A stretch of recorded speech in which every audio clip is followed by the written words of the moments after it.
It was a show last night. Yeah, Maggie, you were actually a part of the monstrosity. Yeah. What is it like in the arena, the atmosphere at Barclays Center? Yeah, was I part of the problem last night? Is I not part of the solution? Listen, it was electric. It was absurd, frenzied.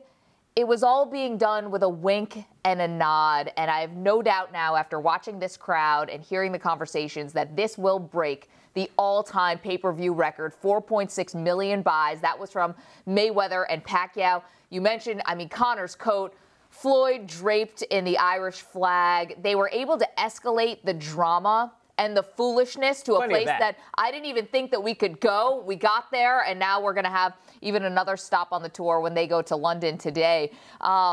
There is something, though, that's a little bit more serious, and this was really an underlying story that's now becoming an overriding story.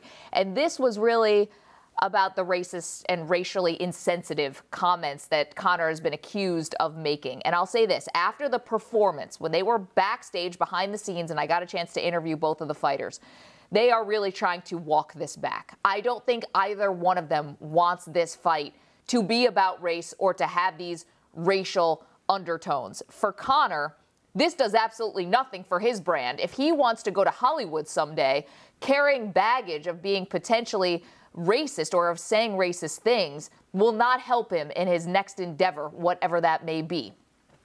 For Floyd, this is also very tricky, because when Floyd is on the red carpet talking about how Conor was being disrespectful to black women, Floyd went to prison for hitting a black woman. It is very difficult for Floyd, I think, to take a moral high ground here because he has this in his past.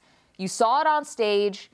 I don't think you're going to see it again in London. I honestly think that both of these guys are not, it's not they're not equipped to talk about race. I don't think they want or should want to talk about it in this forum when they are clearly promoting a fight.